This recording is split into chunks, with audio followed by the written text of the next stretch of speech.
ธีเฉลิมฉลองวันสั่งตั้งรอหบสั่งแสงครบรอบ71ปี23ตุลา1954หา23ตุลา2025ได้จัดขึ้นในวันที่23ตุลานี้อยู่กองกวดกู้ระเบิดเพื่อมนุษยธรรมกอง58โดยการเข้าร่วมเป็นประธานของสหายพลจัตวาศรีพรไซคำทองเวินรองหัวหน้ากรมใหญ่เสนาธิการกองทัพมีสหายพันเอกมนไทยสลิดไซหัวหน้ากรมสั่งแสงกรมใหญ่เสนาธิการกองทัพมีคณะภาคคณะบรรษากรมห้องการพนักงานอาวุโสบำนาญองค์การปกครองท้องถิ่นแขกถึกเซินและพนักงานนักขบเข้าร่วมในโอกาสที่มีความหมายความสำคัญนี้สหายพันเอกมนไทยสลิดไซหัวหน้ากรมสร้างแสงกรมใหญ่เสนาธิการกองทัพได้ยกให้เห็นประวัติมุนเสื้อการกำเนิดเติบใหญ่ขยายตัวและผลงานการเคลื่อนไหวของเหล่าหบสร้างแสงตลอด71ปีผ่านมาเหล่าหบสร้างแสงกองทัพประชาชนลาวได้กำเนิดเกิดขึ้นในฤดูกาลเก็บเกี่ยวข้าวนาปีของประชาชนลาวบรรดาเผ่า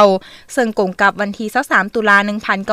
1954ที่บ้านปูนเขตที่มั่นแห่งหนึ่งของแขวงหัวพันการจัดตั้งของกรมกองเหล่าหบสร้างแสงเวลานั้นแม้นมีเพียงแต่1กองห้อยเอกราชคือกองห้อย400สร้างแสงภายหลังได้รับการสั่งตั้งขึ้นได้ถึกมอบหมายหน้าที่อันสูงส่งจากขันเทิงในการเฮ็ดหน้าที่รับประกันสู่หบประสานสมทบกับบรรดาเหล่าหบอื่นๆเฮ็ดหน้าที่เวียกงานรับประกันในการสู่หบก่อสร้างขวาทางการทหารขุดขุมคลองแซมกายก่อสร้างสนามป้อมสังเกตการศูนย์บรรษา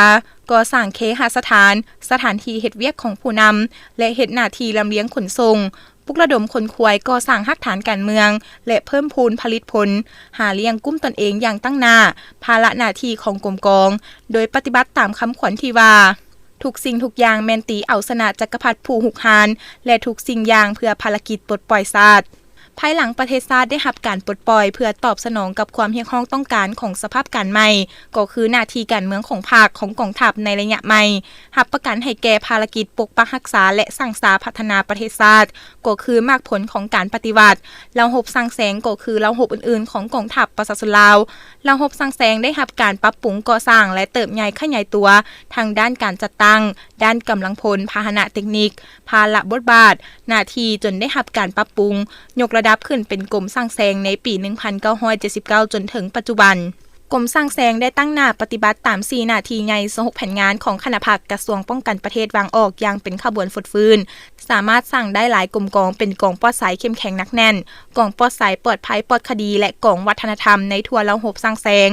นอกนั้นยังมีบางกรมกองเป็นเป้าหมายที่จะสร้างเป็นกองจุดซุ้มกองวัฒนธรรมตามทิศนำของคณะภาคกระทรวงป้องกันประเทศวางออกและระยะผ่านมาก็ได้รับการย่องยอชมเชยจากภาครัฐและการจัดตั้งขันเทิงนับแต่ใบย่องยอฮอดเหรียญไซประเภทต่างๆทั้งส่วนบุคคลและรวมหมู่อย่างสมเกียรติ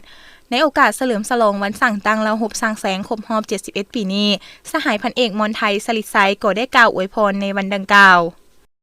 อวยพรบรรดาสหายเทศที่ดูออกภาคคุ้มครองสร้างแสงและสหายนายและบริหารพลรบสร้างแสงพนักงานที่ประจำการดูภาคสนามภาคไก่โซที่พนักงานทำกุศลบำนาญรอบพนักงานทั้งหมดที่เก็บเป็นที่กำลังนอนเป็นป่วยอยู่หมอจงให้มีแต่ความสุขความเจริญมีความสุขภาพแข็งแรงสืบต่อก่อสร้างกระบวนการด้านต่างๆเพื่อสำหรับต้นบรรดาประวัติศาสตร์การต่างๆของสร้างของทัพที่จะหมุนเวียนมาจนก็คือวันสถาปนาสาธารณรัฐประชาธิปไตยประชาชนลาวครบรอบ50 ปีวันตั้งพรรคสตรีปฏิบัติลาวครบรอบ71 ปีแต่วันสร้างตั้งของทัพ